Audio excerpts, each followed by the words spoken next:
बिस्मिल्लाहिर्रहमानिर्रहीम। अस्सलाम वालेकुम। जैकब न्यूज़ सां मां आहियां आबिद अली मंगरियो। पेश आहिनि हिन वक्त जूं हेडलाइंस। जैकबाबाद में जाली बिज भाण ऐं ज़रई दवाउनि जो कारोबार उरूज ते पहुतल।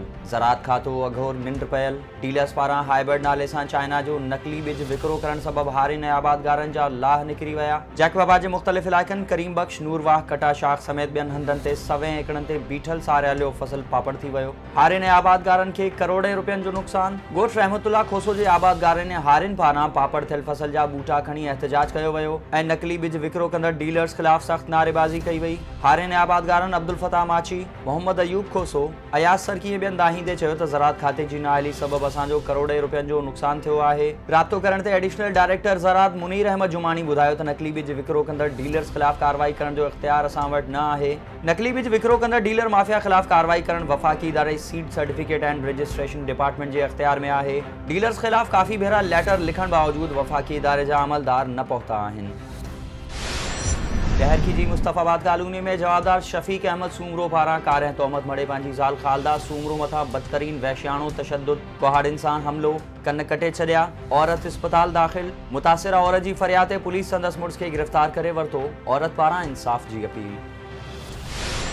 नज़रवाह में ॻोठ अली मुराद लाशारी भरिसां वाह जे कपर तां ताज़े ॼावल ॿार जो लाश हथ। मक़ामी सहाफ़ी अब्दुल रज़ाक जाफ़री पुलिस जी मदद सां ॿार खे दफ़न करे छॾियो।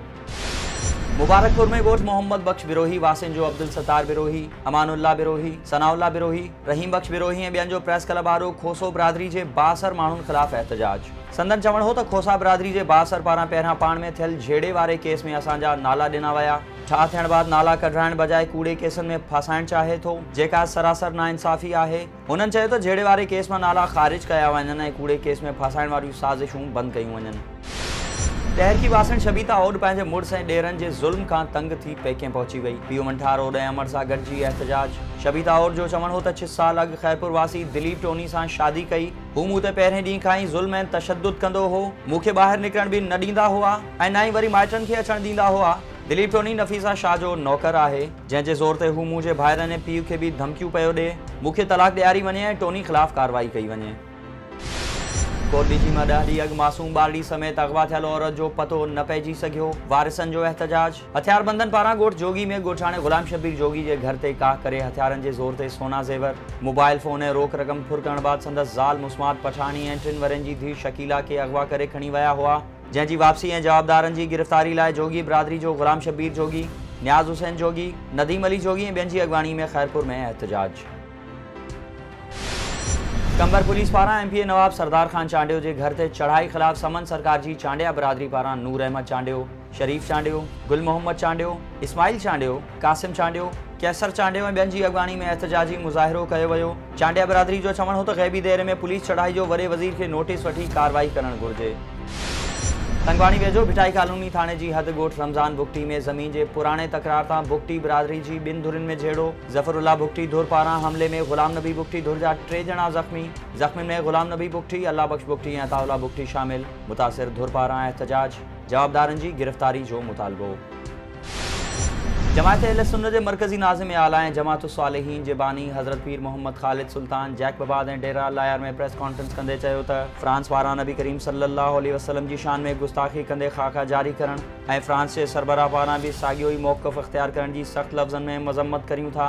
हुन चयो त तारीख़ में पहिरियों भेरो थियो आहे त कंहिं मुल्क जे सरबराह पारां नबी करीम सल्लल्लाहु अलैहि वसल्लम जी शान में गुस्ताखी कई वई हुजे। अहिड़े अमल ख़िलाफ़ मुस्लमान मुल्कनि ख़ासि तौर पाकिस्तान खे क़दम खणणु घुरिजनि ऐं फ्रांस सां सफ़ारती लाॻापा ख़तमु कया वञनि। हुन चयो त सियासत में पाक फ़ौज खे हाणे हुन मथां इल्ज़ाम लॻाया पिया वञनि। अयाज़ सादिक़ पारां पाक फ़ौज मथां तनक़ीद जी सख़्त लफ़्ज़नि में मज़म्मत करियूं था। सिंध हुकूमत जे ॻुझे गठजोड़ सां वफ़ाक़ पारां आईन ऐं कानून जी लताड़ कंदे सिंधी क़ौम जे तारीख़ी क़ौमी वसीलनि ऐं क़ौमी विरसे ॾिंगी ऐं भंडार ॿेटनि ते ग़ैर आइनी गैर क़ानूनी आमरियती सदारती ऑर्डिनेंस ज़रिए कब्ज़े ख़िलाफ़ सिंध एक्शन कमेटी पारां गुल सेंटर खां गोल बिल्डिंग ताईं हज़ारें धरती धड़नि जी।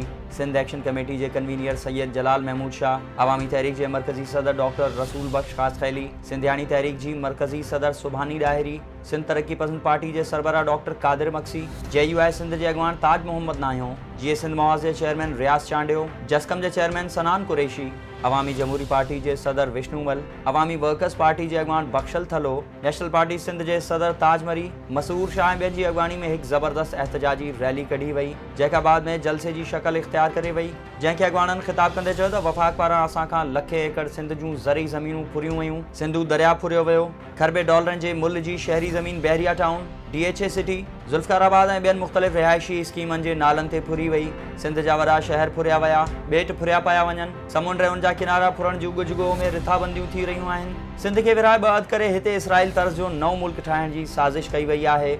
सिकंदर आज़म खां वठी सिंध ते हमलो कंदड़ अरबन, मदद ख़ाननि, अरगूननि, तुर्खाननि, मुग़लनि, खिलजिन ऐं अंग्रेज़नि जा भी अहिड़ा इरादा हुआ जहिड़ा तव्हां जा आहिनि, पर सिंधियुनि हर दौर में रत जा दरिया झागे पंहिंजा कूंदर कोहाए पंहिंजे वतन जे वजूद खे बचायो आहे। इमरान ख़ान जी वफ़ाक़ी हुकूमत खे ॿुधाइण था चाहियूं त पंहिंजे होॾ तां लही वञे, न त लखे सिंधी मर्दनि औरतनि जे लाशनि तां गुज़रणो पवंदसि।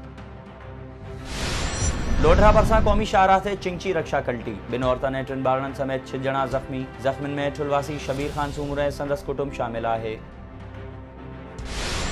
सिंध के मुख़्तलिफ़ शहरनि में फ्रांसीसी सदर ख़िलाफ़ एहतजाजनि जो सिलसिलो जारी, सक्कर में फंक्शनल लीग पारां फ्रांस अंदर गुस्ताखाना खाका ठाहिण, वफ़ाक़ पारां सदारती ऑर्डिनेंस ज़रिए ॿेटनि ते कब्ज़नि ख़िलाफ़ फ़कीर इनायतुल्लाह बुरड़ो, मीर एजाज़ टालपुर, अल्ताफ़ महर, मोहम्मद हनीफ़ शेख, कौसर परवीन, खालदा पठान ऐं ॿियनि जी अॻवानी में एहतजाजी रैली कढी वई। मुज़ाहिरीन फ्रांस में नबी करीम सल्लल्लाहु अलैहि वसल्लम जा गुस्ताखाना खाका ठाहिण सदारती ऑर्डिनेंस ज़रिए सिंध जे ॿेट ते वफ़ाक़ी कब्ज़े ख़िलाफ़ नारेबाज़ी कई। कड़ी खैरो में तहरीक जवानान पाकिस्तान तरफ़ां सिंध काउंसिल के मेंबर आरिफ हुसैन शेख, इसरार अहमद भट्टी, मुजाहिद हुसैन पलाल, अली मोहम्मद लगारी ऐं ॿियनि जी अॻवानी में फ्रांस हुकूमत ख़िलाफ़ एहतजाजी रैली कढी वई ऐं फ्रांस जे सदर जो अलामती पुतलो ठाहे करे बाह ॾिनी वई। अॻवाननि ख़िताब कंदे चयो त फ्रांस मुल्क जो सरबराह अहिड़े क़िस्म जा बयान ॾेई दुनिया जो अमन ख़राब करणु चाहे थो। फ्रांसीसी सरकार जे अहिड़े अमल ते दुनिया जे अरबे मुसलमाननि में सख़्त कावड़ पकड़ियल आहे। गुड्डू में भी फ्रांसीसी हुकूमत ख़िलाफ़ मज़हबी जमातुनि पारां कारी अब्दुल वहाब, जवाद अहमद ऐं मोहम्मद यूसुफ मज़ारी जी अॻवानी में एहतजाजी मुज़ाहिरो कयो वियो। मुज़ाहिरीन पारां फ्रांस जे सदर ख़िलाफ़ सख़्त नारेबाज़ी कई वई ऐं फ्रांसीसी प्रोडक्ट जे बाइकॉट करण जो मुतालबो कयो वियो। मटियारी में फंक्शनल लीग पारां फ्रांस तरफ़ां नबी करीम सल्लल्लाहु अलैहि वसल्लम जा गुस्ताखाना खाका शाया करण ख़िलाफ़ नसरपुर चौक खां प्रेस क्लब ताईं सैयद हसन मुर्तज़ा शाह जामोट, सैयद ज़ैन शाह जामोट, पीर अली शेर सरंदी, शोएब बलोच ऐं ॿियनि जी अॻवानी में एहतजाजी रैली कढी वई। इन मौक़े ते आशिक़ान रसूल सल्लल्लाहु अलैहि वसल्लम पारां फ्रांस जे सदर ख़िलाफ़ सख़्त नारेबाज़ी कई वई। काज़ी अहमद सरवरी क्रिकेट क्लब पारां नाज़ क्रिकेट ग्राउंड में हलंदड़ टूर्नामेंट जो फाइनल सरवरी क्रिकेट क्लब ऐं दौलतपुर 11 में थियो। दिलचस्प मुक़ाबले बाद फाइनल सरवरी क्रिकेट क्लब खटे वरितो। सरवरी 11 पारां 10 ओवर्स में 157 रन्स ठाहिया विया, जंहिंजे मुक़ाबले में दौलतपुर 11 रुगो 90 रन्स ठाहे सघी। टूर्नामेंट जो ऑर्गेनाइज़र माजिद अली लाखो हो, जंहिं ते महिमान ख़ासि अॻूणे टाउन चेयरमैन जाम आफ्ताब ख़ान उनड़ खटींदड़ ऐं हाराईंदड़ टीमुनि में रोक इनाम ऐं ट्रॉफियूं विरहायूं। ही हुयूं हिन वक़्त जूं ख़बरूं। वधीक ख़बरुनि ऐं अपडेट्स लाइ विज़िट कयो असांजी वेबसाइट www.jacobnewshd.com ऐं फेसबुक ते फॉलो कयो। ॾिसंदा रहो जैकब न्यूज़, ख़बर खां हक़ीक़त।